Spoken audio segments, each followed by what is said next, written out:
ಅಕ್ರಮವಾಗಿ ಮಾರಾಟ ಮಾಡಲು ಸಂಗ್ರಹಿಸಿದ್ದ 10 ಲಕ್ಷ ಮೌಲ್ಯದ ಗಾಂಜಾ ವಶಕ್ಕೆ 3 ಆರೋಪಿಗಳ ಬಂಧನ. ಸಾಮಾಜಿಕ ದೊಡ್ಡ ಪಿಡುಗಾದ ಮಾದಕ ವ್ಯಸನ ಮುಕ್ತ ಸಮಾಜ ನಿರ್ಮಾಣ ಹಾಗೂ ಮಾದಕ ವ್ಯಸನ ಮುಕ್ತ ಜಿಲ್ಲೆಯನ್ನಾಗಿ ಮಾಡುವ ನಿಟ್ಟಿನಲ್ಲಿ ಪೊಲೀಸ್ ಅಧೀಕ್ಷಕರಾದ ಶ್ರೀಮತಿ ಉಮಾ ಪ್ರಶಾಂತ್ ಐಪಿಎಸ್ ಅವರು ದಾವಣಗೆರೆ ಜಿಲ್ಲೆಯ ಎಲ್ಲ ಪೊಲೀಸ್ ಠಾಣಾ ವ್ಯಾಪ್ತಿಗಳಲ್ಲಿ ಮಾದಕ ವಸ್ತುಗಳ ಸೇವನೆ ಹಾಗೂ ಮಾರಾಟ ಮಾಡುವವರ ಮೇಲೆ ನಿಗಾ ವಹಿಸಿ ಮಾಹಿತಿ ತೆಗೆದು ದಾಳಿ ಮಾಡಿ ಪ್ರಕರಣಗಳನ್ನು ದಾಖಲಿಸಿ ಪೊಲೀಸ್ ಅಧಿಕಾರಿಗಳಿಗೆ ಸೂಚಿಸಿರುತ್ತಾರೆ. ನಮ್ಮ ಸ್ವಯಂ ಸ್ಟಾಫೆಲ್ಲ ಸೇರಿ ಹಿಡಿದಾಗ ಮಾಹಿತಿ ಬರ್ತದೆ, ಈ ರೀತಿ ಗಂಜೆ ಸೇಲ್ ಆಗ್ತಾಯಿದೆ. ಅದ್ರ ಮೇಲೆ ಹೋಗಿ ನೋಡಿದಾಗ ನಮ್ಮ ಈ ಕಡೆ ಹರ್ಪಳ್ಳಿ ರೋಡ್ ಇಂಡಸ್ಟ್ರಿಯಾದಲ್ಲಿ ಮಗ್ಗಲದಲ್ಲಿ ಚೀಲದಲ್ಲಿ ಇಟ್ಕೊಂಡ್ಬಿಟ್ಟು ಮತ್ತು ಪಬ್ಲಿಕ್ಕಿಗೆಲ್ಲ ತರದು ಕಡಿಮೆ ರೇಟಲ್ಲಿ ಪ್ಯಾಕೆಟಲ್ಲಿ ಹಾಕಿ ಮಾಡೋದಂತ ಮಾಹಿತಿ.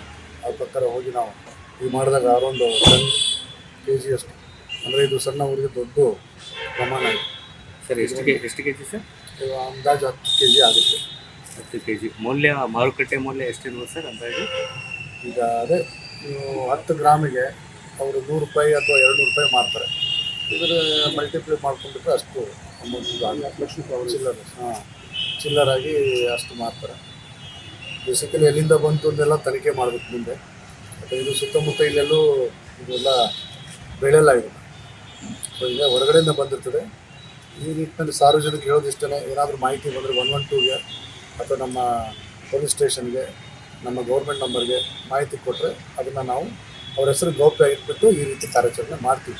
ಇದರಲ್ಲಿ ಸಾರ್ವಜನಿಕರು ಕೂಡ ನಾನು ಧನ್ಯವಾದ ಹೇಳ್ತೀನಿ. ಯಾಕಂದರೆ ನಮ್ಮ ಇನ್ಫಾರ್ಮೆನ್ಸು ನಮಗೇನು ಹೆಲ್ಪ್ ಮಾಡ್ತಾರೆ, ಸಾರ್ವಜನಿಕರು ಗುಪ್ತವಾಗಿ ಮಾಹಿತಿ ಕೊಡ್ತಾರೆ. ಅದ್ರ ಬಗ್ಗೆ ನಾವು ಈ ವ್ಯಸನ ಮುಕ್ತ ಮತ್ತು ಡ್ರಗ್ಸ್ ಮುಕ್ತ ಒಂದು ಜುರಿಸ್ಡಿಕ್ಷನ್ ಆಗಿ ಮಾಡೋಕ್ಕೆ ನಾವು ಪ್ರಯತ್ನ ಮಾಡ್ತೀವಿ.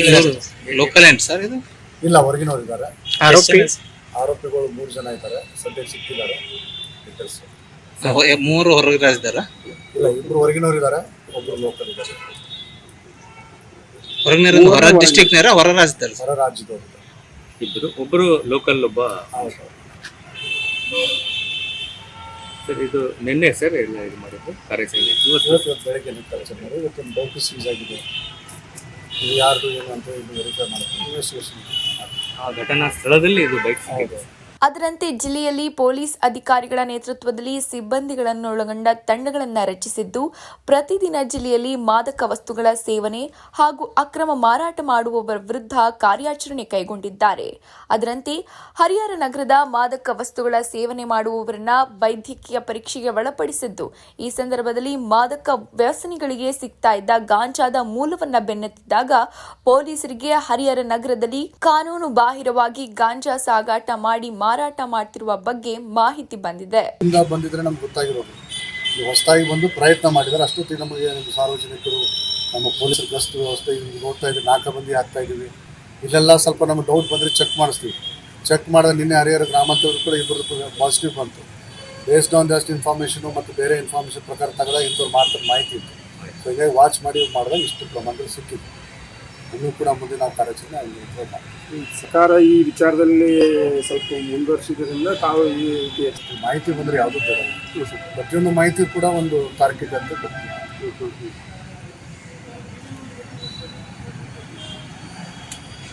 ಏನು ಇವ್ರನ್ನ ಬಾಯ್ ಬಿಡಿಸಿಲ್ಲ ಸರ್, ಇದನ್ನ ಎಲ್ಲಿ ಸೇಲ್ ಮಾಡ್ತಿದ್ರು ಇವರು ಅನ್ನೋದು ಇವತ್ತೇ ಸಿಕ್ಕಿದ್ದು. ಇನ್ನು ಇನ್ವೆಸ್ಟಿಗೇಷನ್ ಆಗಿದೆ ಸರ್. ಇದರಲ್ಲಿ ಕಾರ್ಯಾಚರಣೆಯಲ್ಲಿ ಭಾಗವಹಿಸಿದವರು PSI ಗಿಣ್ಣಿ ಅವರು ಸರ್, ಮತ್ತೆ ಸ್ಟಾಫು ಯಾರಾದರೂ?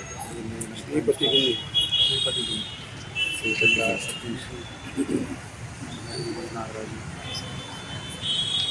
ಹೆಸರು ಕೊಡ್ತಾರೆ. A1 ಮತ್ತು A2 ಆರೋಪಿತರು ಹಾಲಿ ಹರಿಹರ ವ್ಯಾಪ್ತಿಯಲ್ಲಿ ರೈಲ್ವೆ ಹಳಿ ಕಾಮಗಾರಿ ನಡೆಯುತ್ತಿದ್ದು ಅಲ್ಲಿ ಕಾಂಕ್ರೀಟ್ ಕೆಲಸ ಮಾಡೋಕೆ ಬಂದಿದ್ರು. ಸದರಿ ಗಾಂಜಾವನ್ನ ಒಡಿಶಾ ರಾಜ್ಯದಿಂದ ತೆಗೆದುಕೊಂಡು ಬಂದು ಹರಿಹರದಲ್ಲಿ ಮಾರಾಟ ಮಾಡ್ತಿರುವ ಬಗ್ಗೆ ತನಿಖೆ ವೇಳೆ ತಿಳಿದು ಬಂದಿದೆ. ಮೇಲ್ಕಣ ಪ್ರಕರಣಕ್ಕೆ ಸಂಬಂಧಪಟ್ಟಂತೆ ಆರೋಪಿತರ ಪತ್ತೆ ಹಾಗೂ ಗಾಂಜಾವನ್ನ ವಶಪಡಿಸಿಕೊಳ್ಳುವಲ್ಲಿ ಯಶಸ್ವಿಯಾದ ಅಧಿಕಾರಿಗಳಾದ ದಾವಣಗೆರೆ ಗ್ರಾಮಾಂತರ ಉಪವಿಭಾಗದ ಪೊಲೀಸ್ ಉಪಾಧೀಕ್ಷಕರಾದ ಶ್ರೀ ಬಸವರಾಜ್ BS ಅವರು, ಹರಿಹರ ನಗರ ಠಾಣೆಯ ಪೊಲೀಸ್ ನಿರೀಕ್ಷಕರಾದ ಶ್ರೀ ದೇವಾನಂದ್, ಹರಿಹರ ವೃತ್ತ ನಿರೀಕ್ಷಕರಾದ ಶ್ರೀ ಸುರೇಶ್ ಸಗರಿ ಅವರು ಹಾಗೂ ಹರಿಹರ ನಗರ ಪೊಲೀಸ್ ಠಾಣೆಯ PSI ಶ್ರೀಮತಿ ಗಿನ್ನಿ ಮತ್ತು ಶ್ರೀ ವಿಜಯ್ GS, ಶ್ರೀ ಮಂಜುನಾಥ ಕುಪ್ಪೆಲೂರು ರವರು ಹಾಗೂ ಸಿಬ್ಬಂದಿಯವರಾದ Nagaraj Sunagar, Lingaraj, Siddesha, Hemanayak, Ravi R, Rudraswamy KFC, Hanumantha Gopanal, Manjunath Kyathammanavar, Ravi Naik, Kariyappa, Thimmaswamy, Siddaraju, SP, Rajasab, Ravi Naik, Satisha, Thippeswamy ರವರುಗಳನ್ನು ಪೊಲೀಸ್ ಅಧೀಕ್ಷಕರಾದ ಶ್ರೀಮತಿ ಉಮಾ ಪ್ರಶಾಂತ್ IPS ಅವರು ಶ್ಲಾಘಿಸಿದ್ದಾರೆ.